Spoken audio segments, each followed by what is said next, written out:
Here. Charles Costello. Django Gutierrez.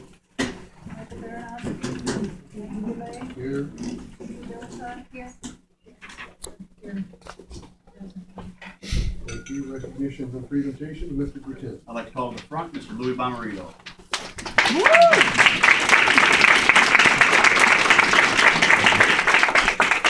Louis is our superstar employee of the month for March, and here's some of the nice things his nominators had to say about him. Louis is always positive and works extra hard to make sure everything's in order. He never complains, even when help is short and demands are high. Louis doesn't follow a job description. He does whatever we need and more. He keeps our building clean and did extra work to make sure our grounds were snow and ice free throughout our hard winter. Thank you.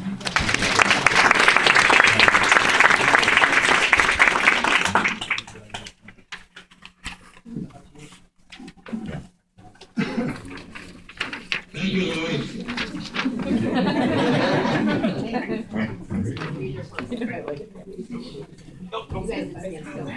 Now on the clerk.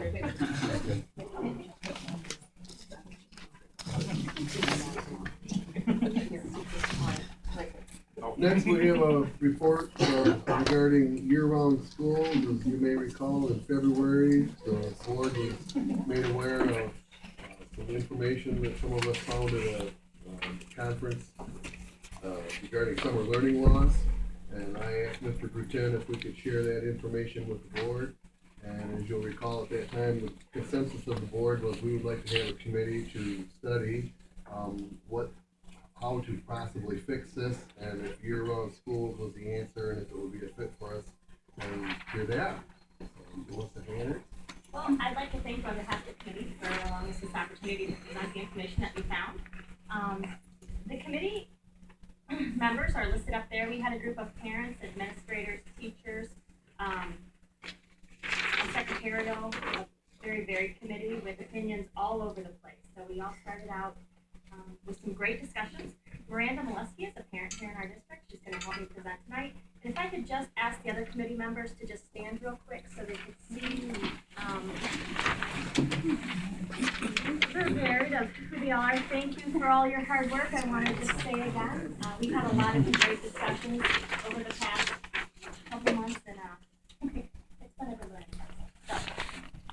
So, to start with the definition of a balanced school calendar or year-round school calendar, is Michigan Department of Education defines year-round schools as any school that starts before Labor Day and has a summer vacation of 6 weeks or less. If it doesn't fit into those two specific things, it's considered a balanced calendar or an alternate calendar that you would be looking at. So just wanted to clarify the definitions of that.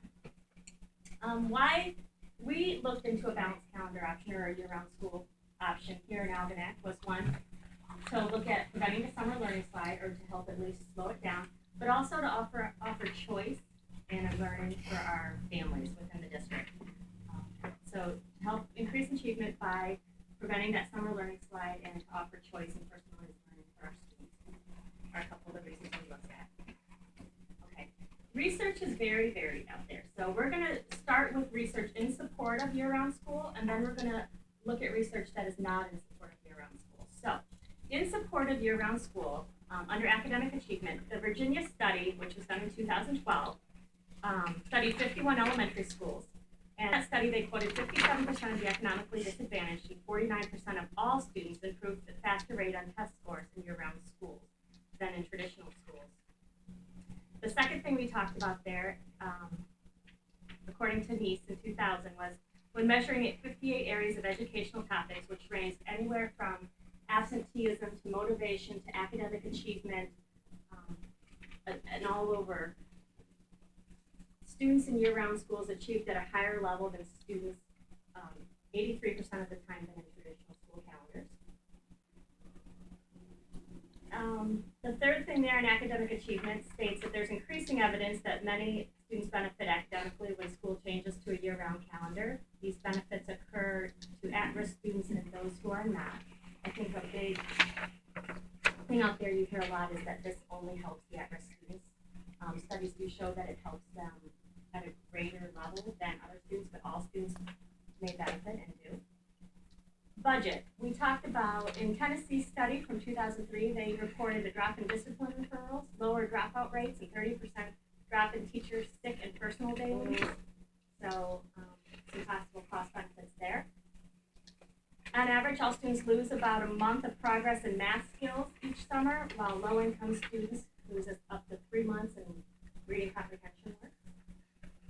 And family, according to a study, students, parents, and teachers who participate in year-round school tend to have a positive attitude about the experience. Those are students and parents and families that had actually participated in a year-round program after surveying them afterwards. And the final one, Duffett in 2004 quoted, parents consistently cite summer as the most difficult time to ensure that their children have productive things to do. Again, that's not for all families, but for many.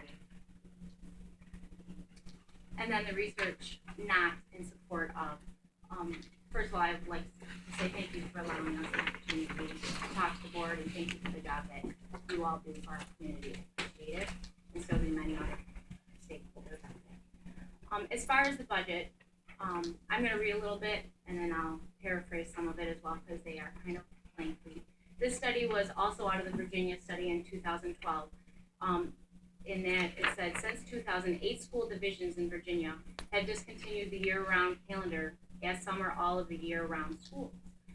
Of those divisions, 6 reported the cost-related issues were the main reason year-round school programs were discontinued.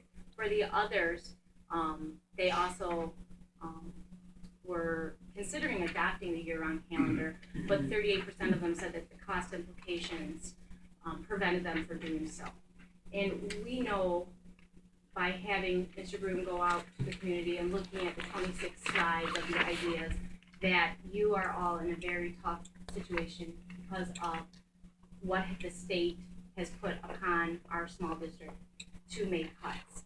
Every dollar matters.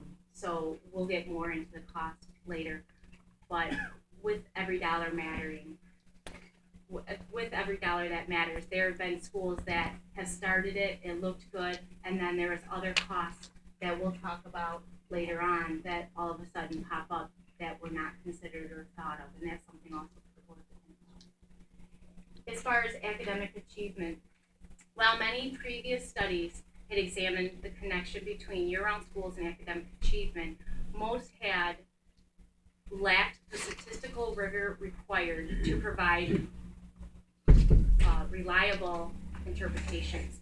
This came out of a California study in 2010. I think it's important when the board digs deeper and you do your own research is to look at the dates of the research, because what this study has found is previous studies discounted the academic gains. At first it was looking very good, and it depends on what model you follow, that they were saying that the growth was not necessarily there, the growth outcomes. The next one that our committee spoke about and we had some lengthy discussion on is family structure. A major disadvantage to the assumed detriment to the family structure is families with siblings at different levels and buildings, multiple times a year for needing childcare, extracurricular activities in the community. So if you have a child in middle school, elementary school, and high school, it does play on the family structure of scheduling and homework and things like that.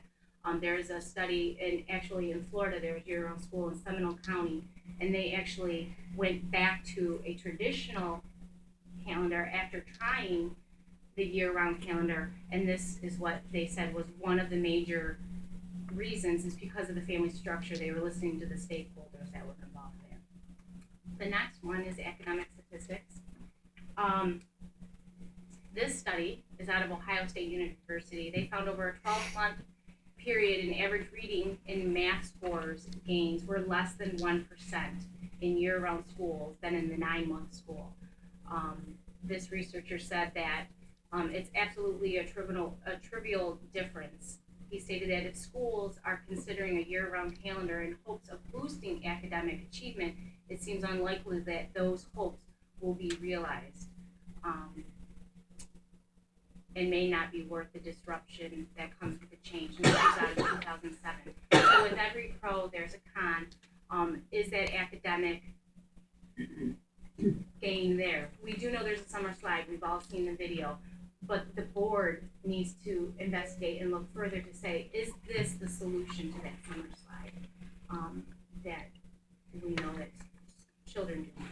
And then finally, the last one is time implementation with the timelines. This is a gentleman who has run a year-round school for 20 years. It's out of Huron Valley Schools, and he said parent buy-in in the system is key to implementation. The districts have to go slow, take a couple of years of planning and preparation before you can start something like that. It's just natural for people to want to know everything about it before they even think about doing it. And you have to go slow and have buy-in from your stakeholders. Not only parents, but board members, administration, parents. We have to know a lot before we just say yes. It has to be a well thought out program, and we feel that time was really important here, is not to rush it, but to also look at what's the best for our Algonac community. Some schools currently providing a balanced calendar in Michigan. We have the Holt District. There's 2 elementary buildings. One has established it for over 20 years. Warren Consolidated, this is their first year in Macomb County. Of all of their elementary buildings, I believe there's 11 or 7. I'm not supposed to be on them.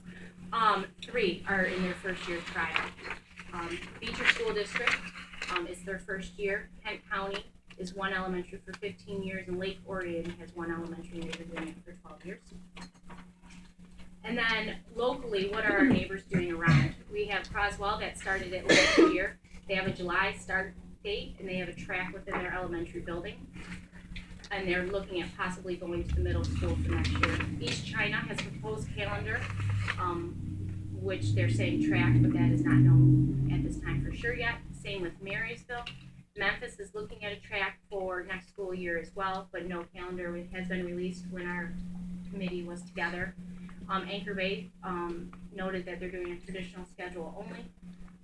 And then Port Huron is doing 1 elementary building, and they will start in July. This is the proposed calendar. It looks very small. I know everyone can access it. This is just a proposed, when our committee got together, we talked about an August start date, beginning of August. That was what most schools that were successful in Michigan that started with an August start date. Again, this is a rough draft. There's a few things coming out now with Smarter Balance and when that testing window will be.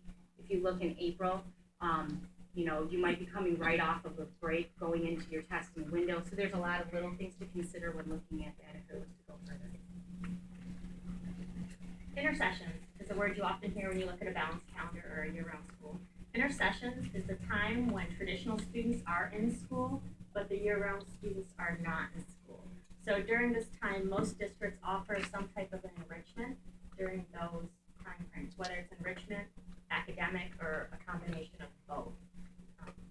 For the students that are currently on the year-round schedule, to provide that time for parents that may need, whether it's childcare, the kids need the additional academic support, or just some enrichment activities. So intercessions is a time when a lot of the studies note that some of that academic gain can be made up as well during those times off. We're going to go into the survey results.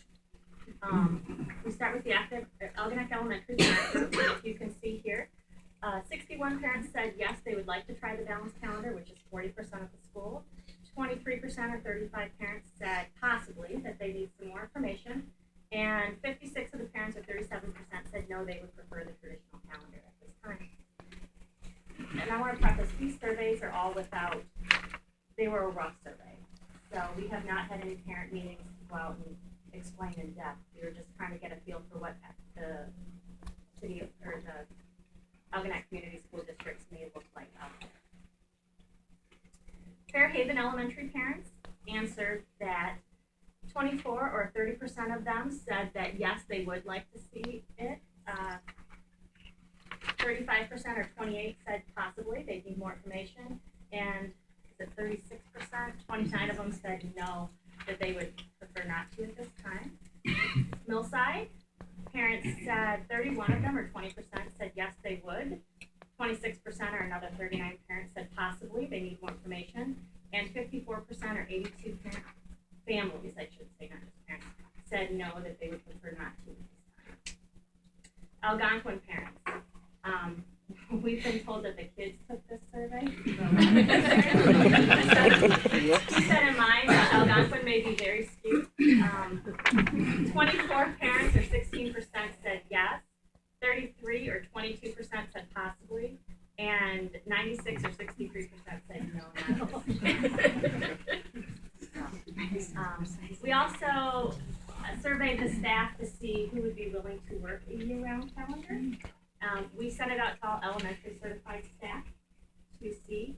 The staff members that chose to answer the survey are as follows. 33 staff members, or 69%, said that they would be willing to work a year-round calendar.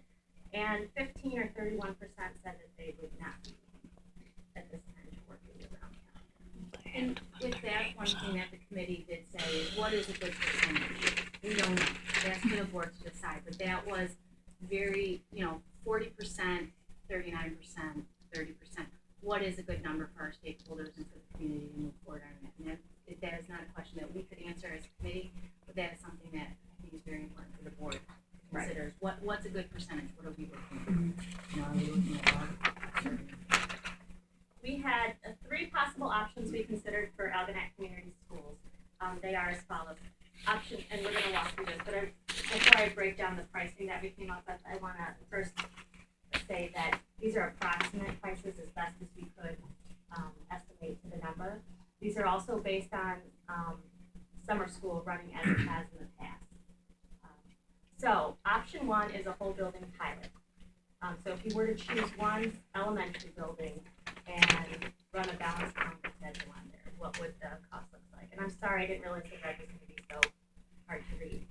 There would be an added cost for the additional 24 days of busing that differed from the traditional calendar, which is about $25,152.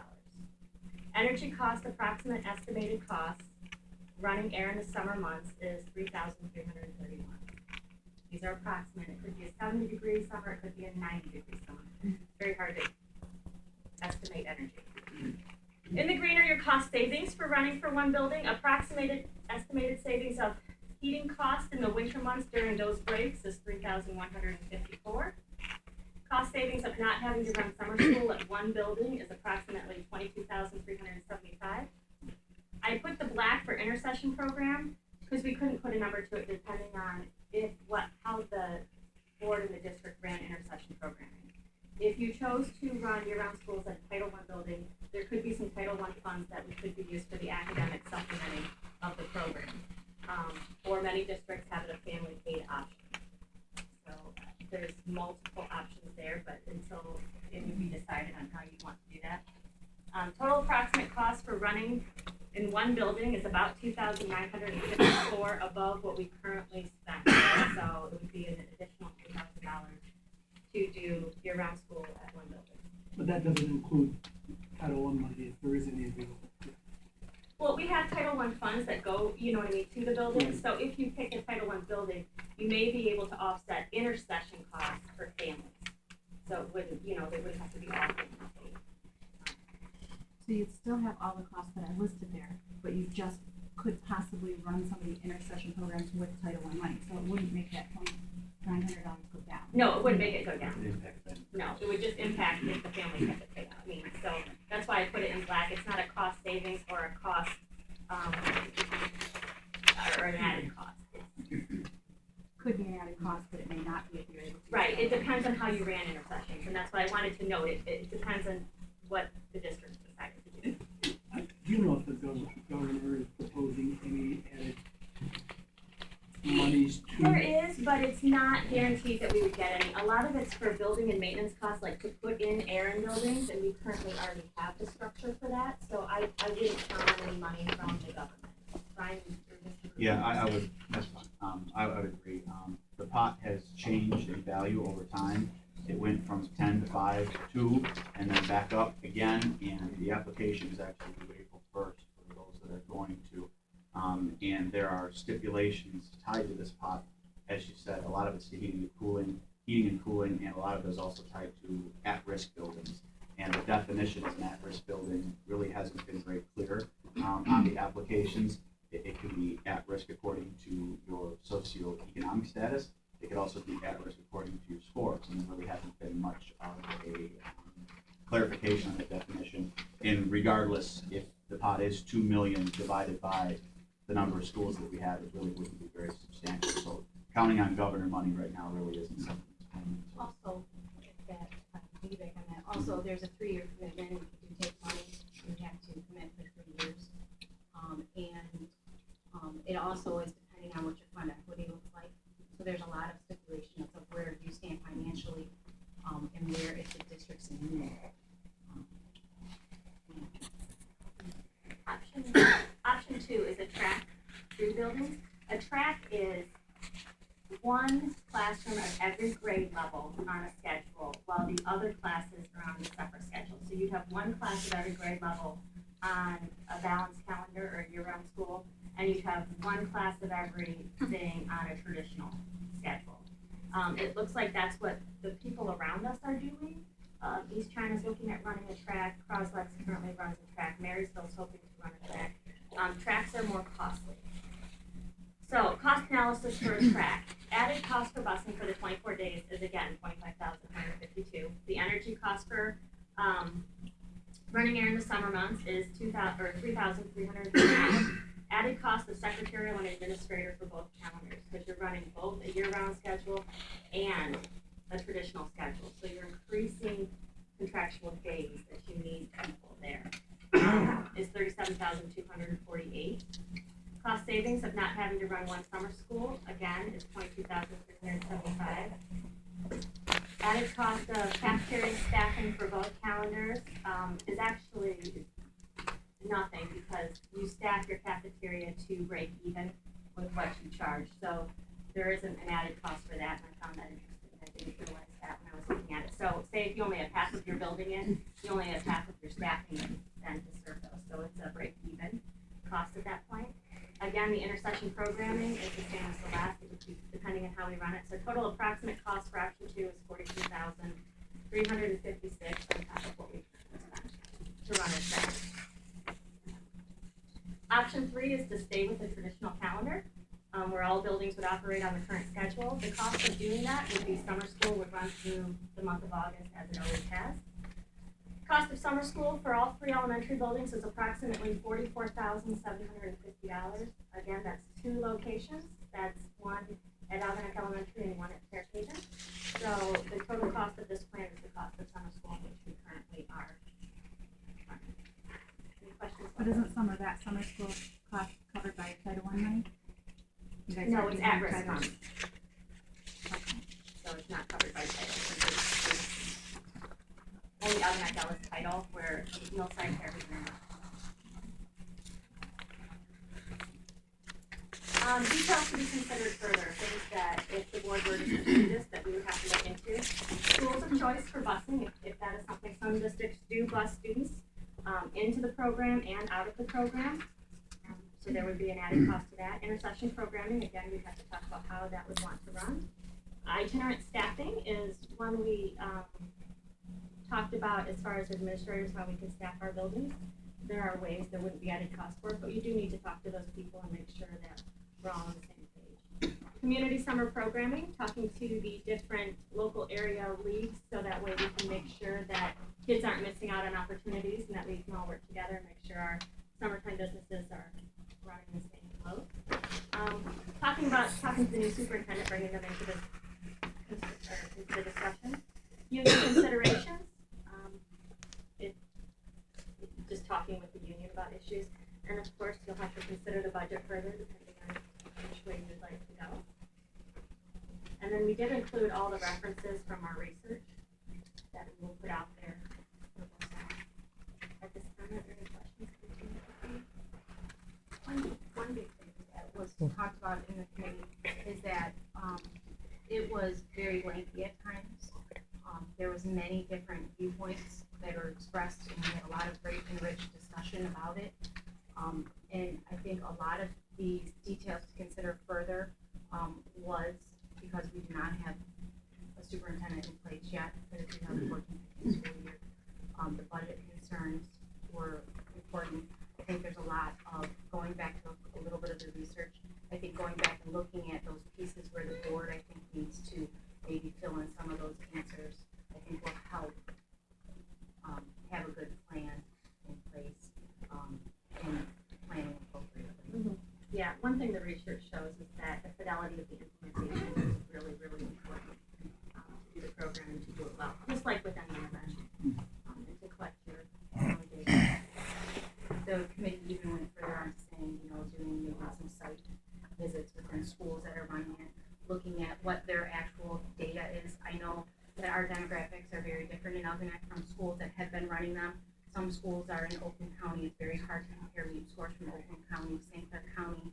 There's big per pupil funding differences as well.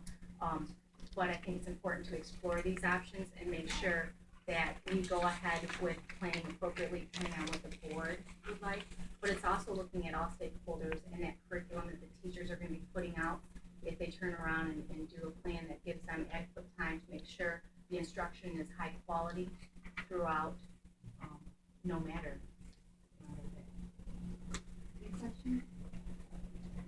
Thank you for doing this. I would like to take this opportunity to thank all the committee members, and well, a whole bunch of them are here, and so give yourselves a hand because this is such a wonderful task that you've done.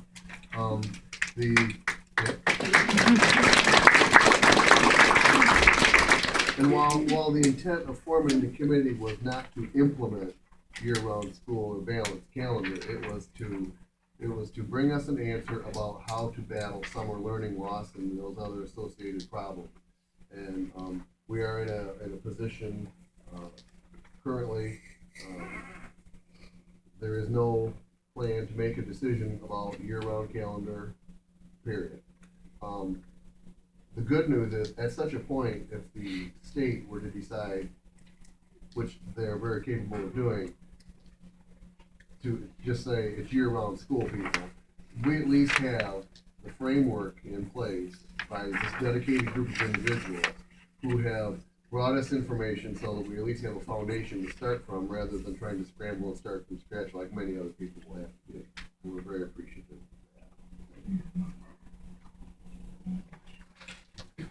I don't have any questions, but I did just want to say that I appreciate the ladies and gentlemen that gathered all this information as well. And I think it's important to note that, like Andy said, we weren't planning on making any sort of decision tonight. I think some misconceptions got out and about, and so I'm glad that there are a lot of people here tonight to see that the board doesn't just make decisions, that we get research groups together to gather information on both sides and bring it back to us so we then can make informed decisions. So I think that is a testament to Ms. Bruton and the leadership from our president in gathering a group of people to get the information that we need in order to make an informed decision. So thanks for that. Very well. Next, we have the presentation of the Budget Amendment Act, number 1. Lori?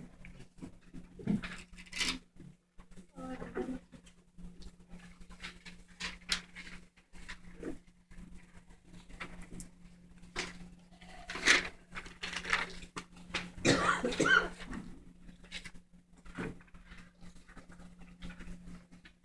this is our first amendment for this year. We'll have another one in June, and I also bring out a new budget for next year. So let's look at the general fund revenues first. This revised revenue projection shows a decrease of approximately $124,000. And that is based on local revenues being decreased due to a reduction in Medicaid and delinquent tax interest that we had originally budgeted for that is coming in less than that people that paid more of their taxes last year, so that helped. To offset that, we did have several miscellaneous local grants that came in, small ones, so that did help offset some of those losses. The state revenue shows a decrease in foundation allowance as well as at-risk funding, and that was due to 54 students less than was previously estimated. And the at-risk money is tied to student count as well as the foundation, so when one goes down, the other one also will reduce. To offset that with the state, there was additional funding in MISPER's offset, which is the money for retirement that the governor gives us to help offset some of our retirement costs. And there was an additional equity payment of $50 a student that was not figured into the original budget that he came out with afterwards that I added in. The federal revenue was increased due to additional funds we received for Title I, Title II, and the IDEA grants. Those are usually carryovers that we don't know what that exact amount is gonna be until we close our books from the year before, and then we add those in at this time. We were awarded extra, GSRP slots, or Great Start Readiness Program slots, by the RESA, and middle college funds, also were added into the other revenue section, or the incoming transfer other section. And these were offset by a reduction in the special ed millage funds. And the reason there was a reduction in the special ed millage funds is because the formula changed from being based on student count to based on special ed expenses, and so that reduced our amount that we received from RESA.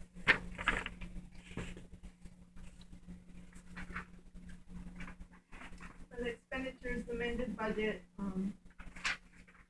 being presented will have approximately $135,000 in grant expenditures added to it.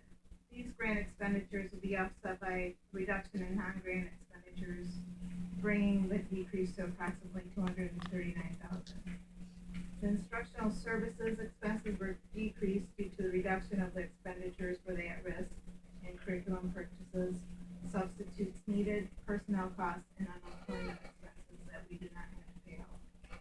These were offset by the addition of those carryover grants of the Title I, Title II, and the IDEA GSRP grants. A majority of the support services decrease was due to the reduction in printing, purchase services, supply, field trips, offsets, and insurance costs. Some of these reductions were offset by the addition of the TRIG grant, which was money from the state to help offset some of our technology purchases. We had received some of that money last year, and that was carried forward to this year, so that was all added in. And then the salary and benefits were adjusted to the actual cost.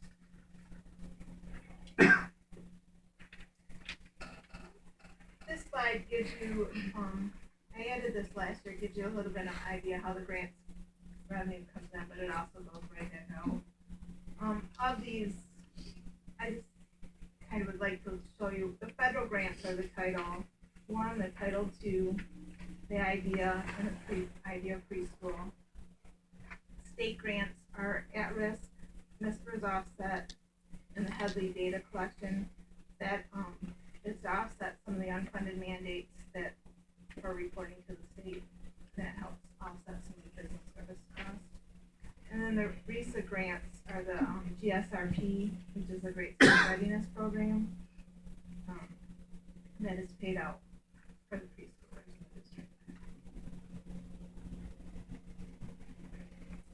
The original budget adoption showed deficit spending of approximately $1,465,000.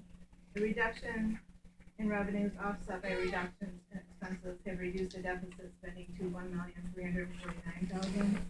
And this is what we continually try to work and cut wherever we can to try to bring that expense overage down. The $1,349,000 expenses are all coming out of the unassigned allocation from last year, and because we have, it's more than what our unassigned is, we also will be going into our set aside assigned allocation that we had set aside last year.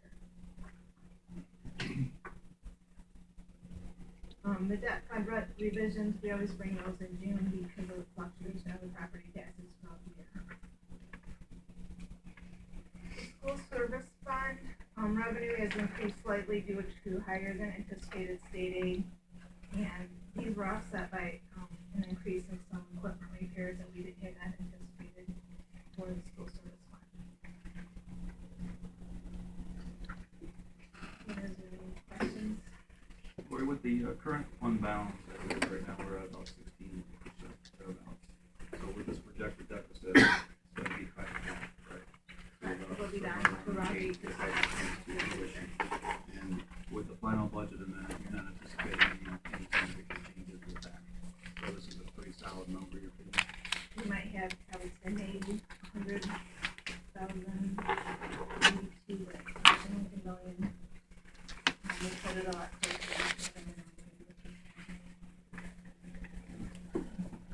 I think one thing I'll add to this, and I want to give credit where credit is due. Lori, administrators, teachers, support staff have all been working extremely hard to afford for us to have the reduction that we did at this point in time.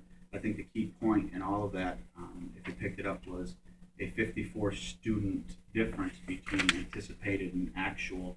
And when you talk about funding, if you apply the general $7,000 to it, it's a $350,000 adjustment that we hadn't been anticipating. So extremely proud of the team for coming in where they did. It's not where we'd like to be at this point. We'd like to be around that million range, going to get ourselves down to maybe the 850 range, but the drop of students at 54 was a lot higher than we had anticipated. Going into next year's budget round, we still do have, I think, 3 years left on our enrollment demographic study that was done for us.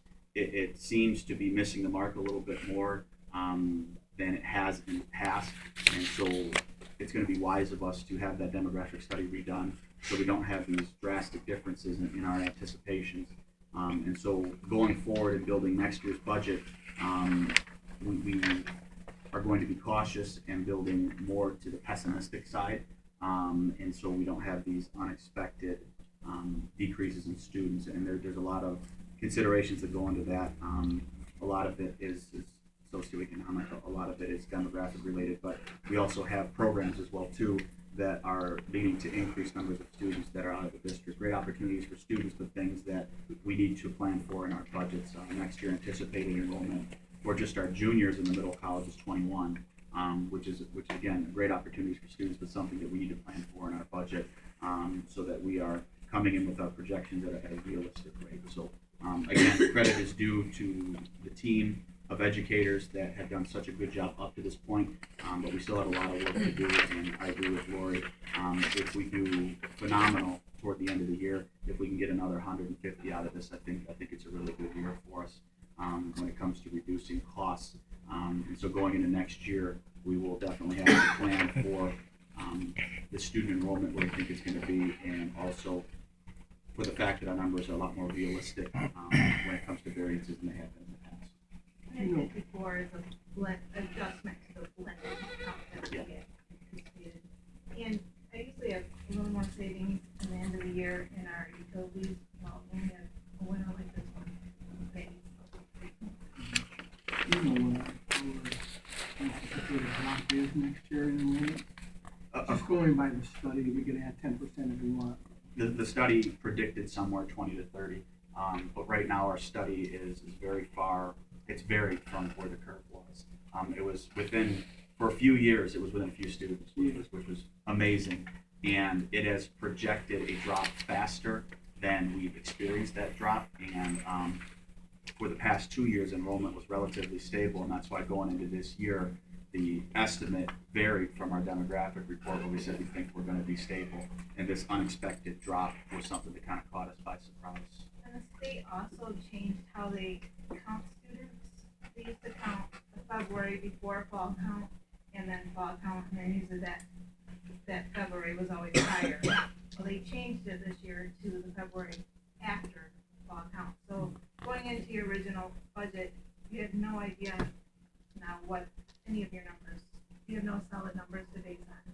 Or before you used to have at least your fall count to help estimate. And I think that was part of the drop too. Maybe it won't be 650. We're hoping. We don't have kindergarten roundup numbers into, but it's a very significant number for us, and really will tell us a lot. Help us plan staffing as well too. But we try and always make sure matches enrollment so we're right size. Now, Brian, when you go to your superintendent meeting, You're seeing this up, you're saying. Unfortunately, yeah, we're hearing a lot more similar situations. I think there's a lot of schools that are very similar to us where we are not in a crisis yet, but if you're not proactive, you're going to find yourself on a deficit elimination plan with the state of Michigan.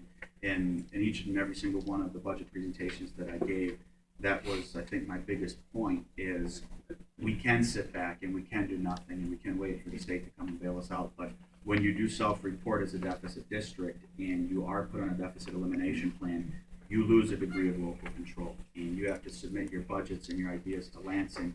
And I think every single person in this room would agree that we know what's better for Algonac education than legislators. And the team in Lansing knows for our particular area. So being proactive and getting ahead of this to make sure that we are staying in our target goal of 6 to 7.5%. Obviously, we'd like to be higher than that, but getting through these tough times, we want to make sure that we have enough cash flow to make sure that we're not borrowing money over the summer during lean months to be able to make payroll, because we know when you're borrowing money to spend money, all you're doing is just plunging yourself deeper and deeper into a cycle. So we're not at that point yet where we are in trouble, whereas when you read in the news or watch on TV, there's some districts that are having to make drastic draconian decisions.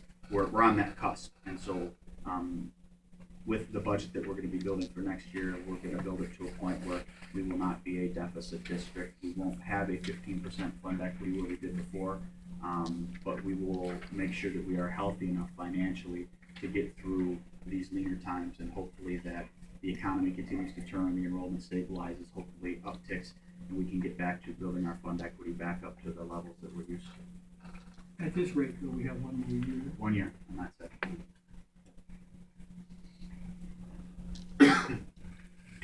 Thank you very much. Thank you. Review the roll. Consent agenda. Motion Board of Education approves all consent agenda items, including agenda minutes, personal items, treasurer's report, and those listed items each received. Support.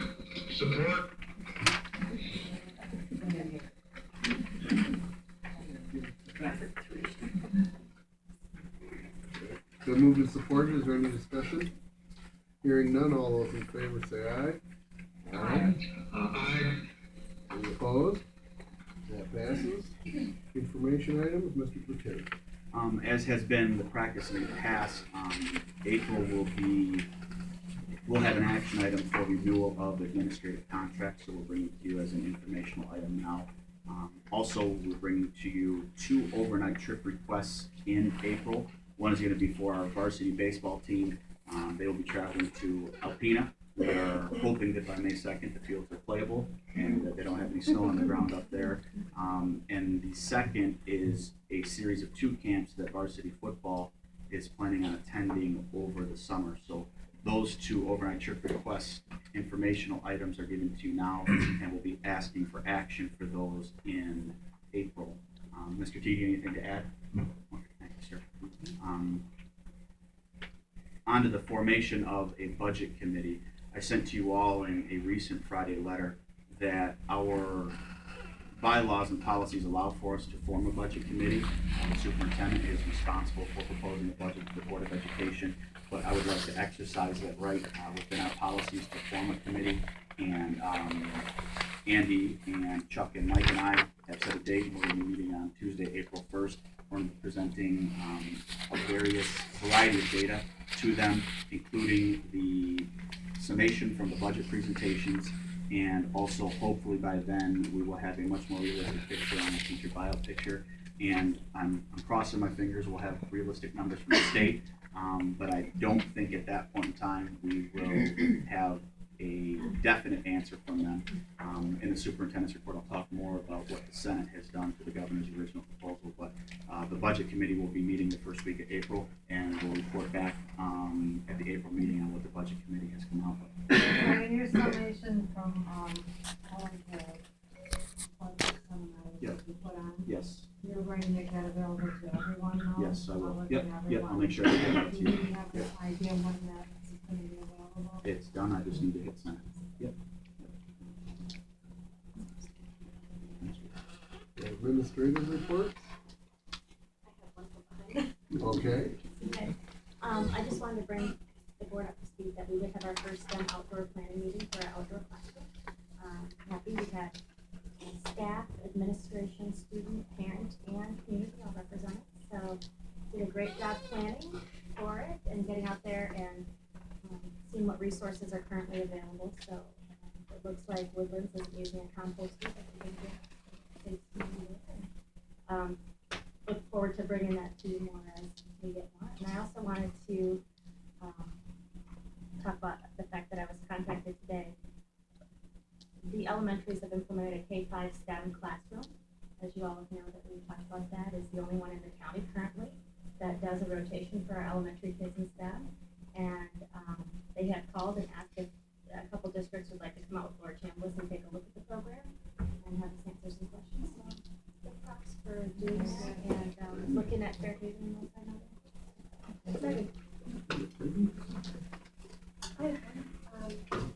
Millside this year had a science fair via Project Choice if students wanted to participate in that, so they used their own time and I was very proud of them. A nice presentation, nice fair. We sent two, one 4th grade and one 5th grade blue from our building there, and very proud of our students, and our 5th grade student received a blue ribbon at the St. Clair County Community College fair. And so her name was Emily Appleton, and I just wanted to share that. Thank you.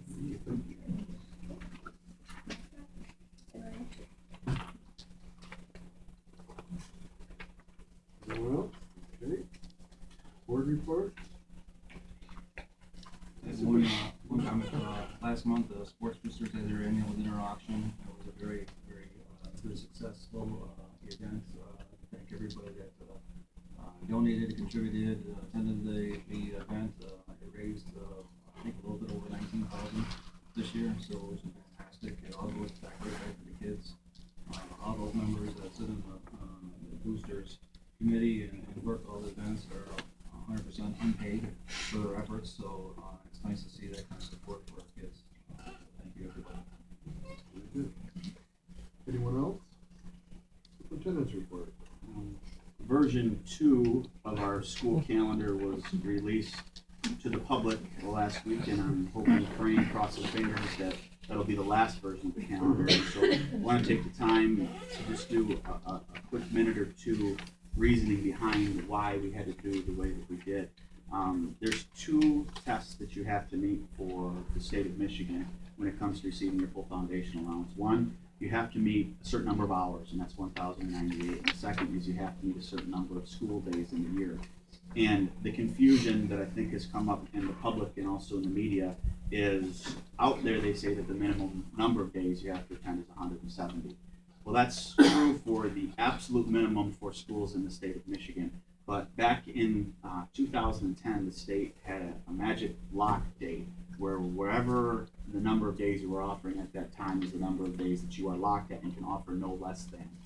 At that time, our district was at 177, and so our second test we have to meet is 177 school days. And I think we set the all-time record for the Algonac schools. We used 11 and a half days this year. And again, we're hoping and praying there are no more, but at this time we had to add 6 days to the calendar. We've added 5 additional days onto the end of the school year, and when we had our last unexpected snowstorm, we've now supplemented April 21st, which was the Monday following Good Friday as well. And so we have the makeup calendar released, and again, we're hoping, praying that we don't have any more inclement weather days, but that is now public and released, and our administrators are getting that information out to the public. I sent to you a couple weeks back our MEET scores. They were released and they were made public to the state. You will be receiving a presentation from the elementary and middle school administrators. I think we have it on the docket for the April agenda. We may move it to May if we get a little bit full in there. There was some very good news within that data. In 16 of the 18 measured areas, we were above county and state averages, and there were significant gains made in 4th grade. A 21% gain in math, 9% in reading, and 21% in writing. In 8th grade, we also had impressive gains, 11% in math, 10% in reading, 15% in science.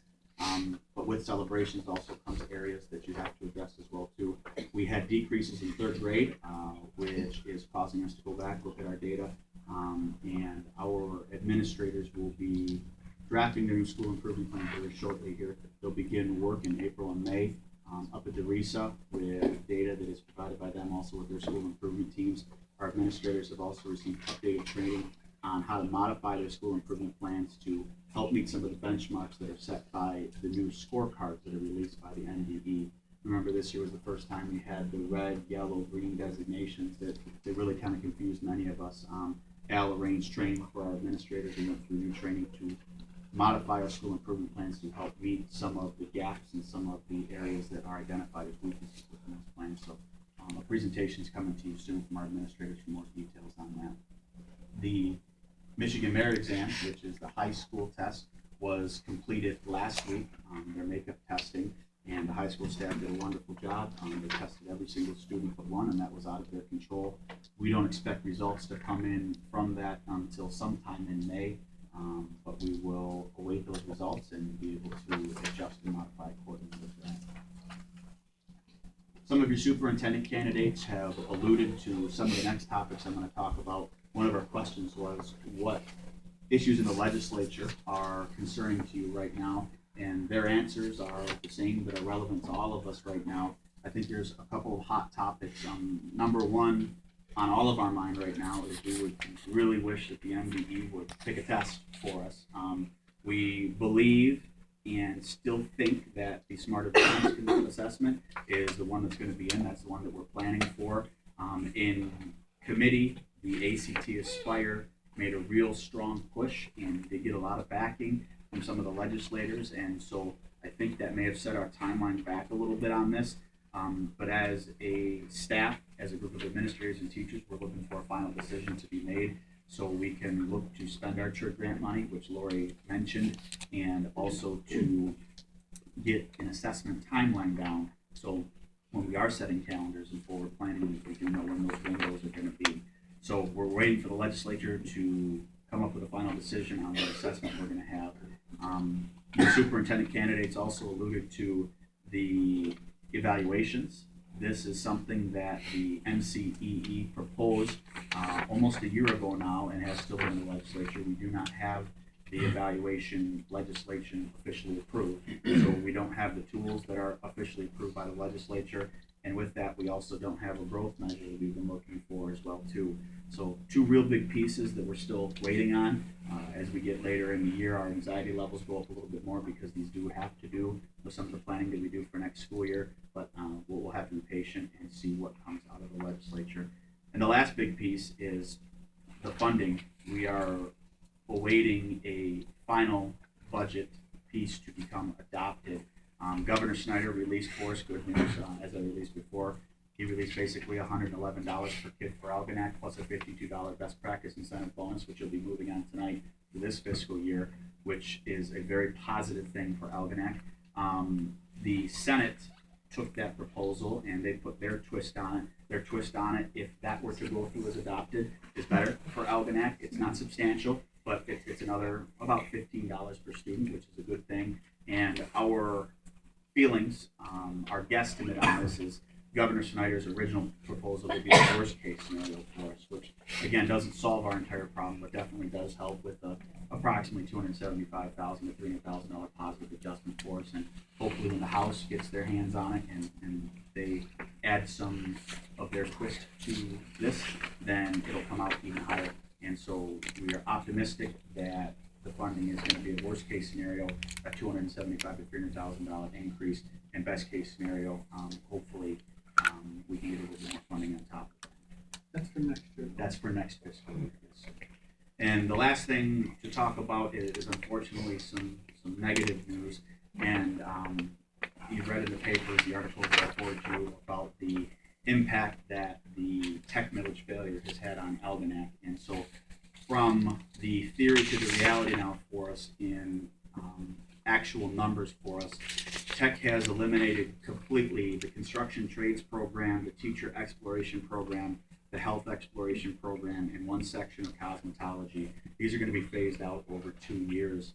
This means a loss of approximately 216 slots for the county as a whole over the next 2 years. And so the direct impact on Algonac is the following.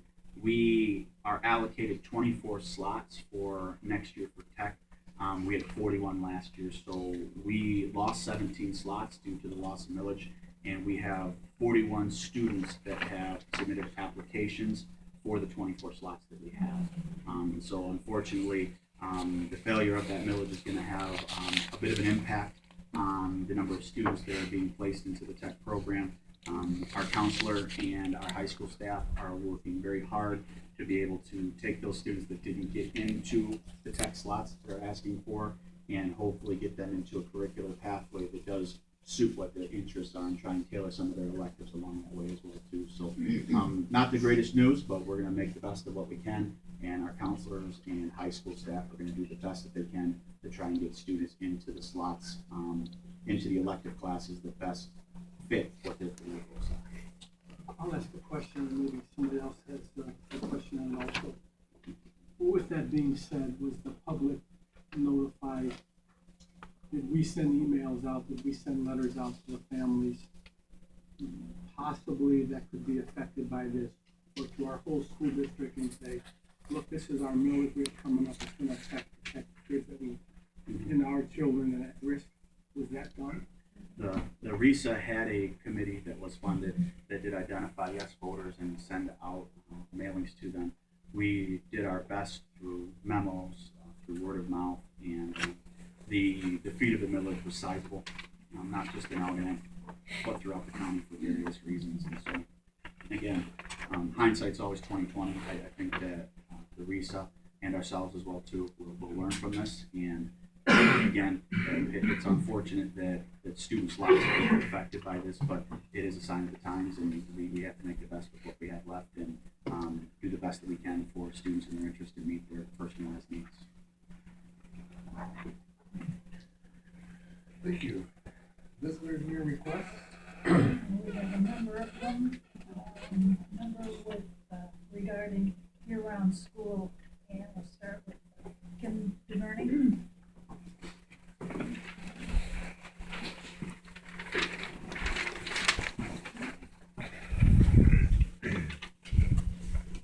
Hi. First of all, I'd like to thank all of you for your dedication and work to being a board member. I am here to talk about the fact that I have some issues about year-round school. I'm a parent, I have 2 elementary school kids. The main problem I had is we were asked as parents to give our opinion through a survey. And on that survey, let me just read the first line. Algonac Community Schools is looking to provide parents with educational choice of a balanced calendar option for the 2014-15 school year. Well, how would we not think that this was not going to go through when we get a survey with that that was why I think there was a rush of parents that were really upset, because we were like, well, we knew there was a committee. We didn't know how in the heck can you do that in such a short amount of time. And then they were given this survey, and I had lots of questions personally. And Mrs. Hanners was great to have me, and she sat down with me personally. She did not have answers to my questions. And the main ones were, what was the plan? What is the entire plan? I don't want to know what you think the calendar is or what might happen. Where's the data to put this plan in place? Are you using local data? Are you going off of our MEEP scores? Well, because those MEEP scores we're not doing anymore, right? Well, are we going to go off this new smarter balance? Well, wait a minute, we haven't used that test before. But what about the curriculum? Maybe we're going off the curriculum and that's how that will work here. Well, what curriculum? Common Core that was introduced this year? Maybe what we used last year? Maybe what we used 3 years ago?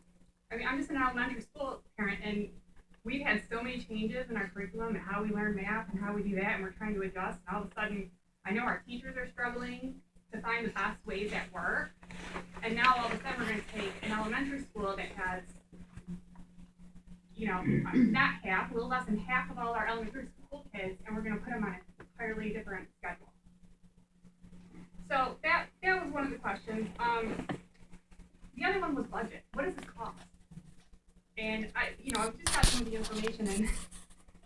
In $2,954 to do a year-round school. I understand some of the information she gave, you have savings, but from the information that I've seen, that, I don't know how that could honestly happen.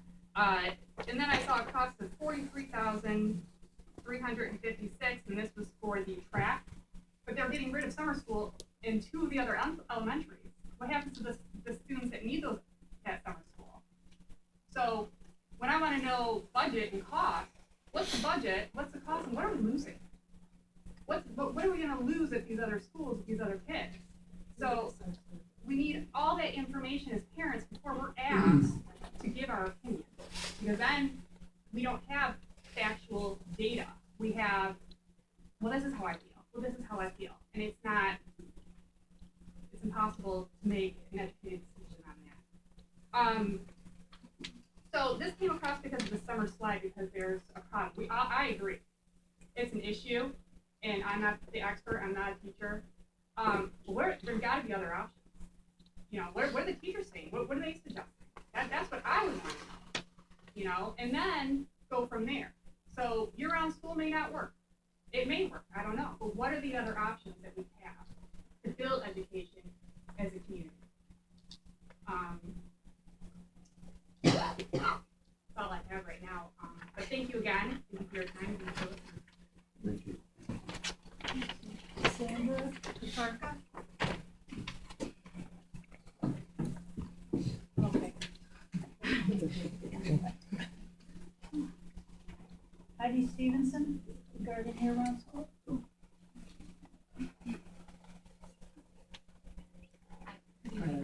Hi, Stevenson. I grew up in the community, and I'm married to Mike, and we are raising our 3 kids here. They attend the elementary school and 2 middle schools. And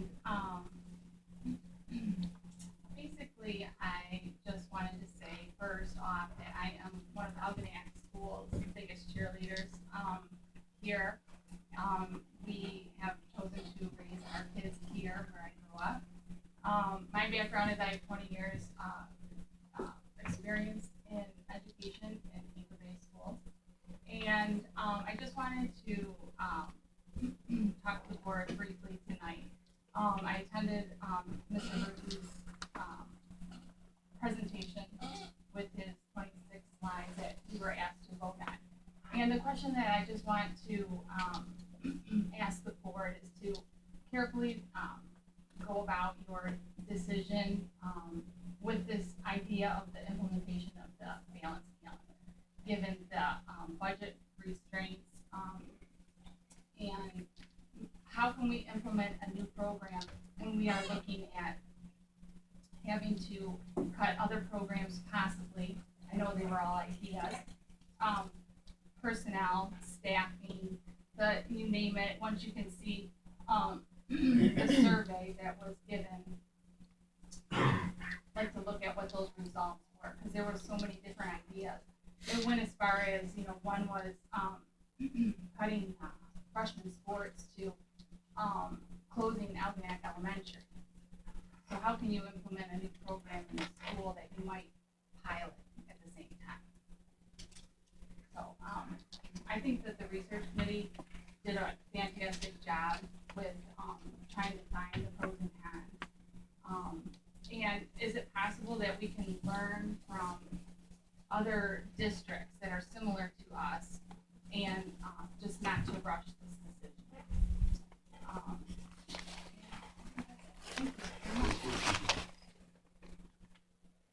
Next, Heidi Campbell,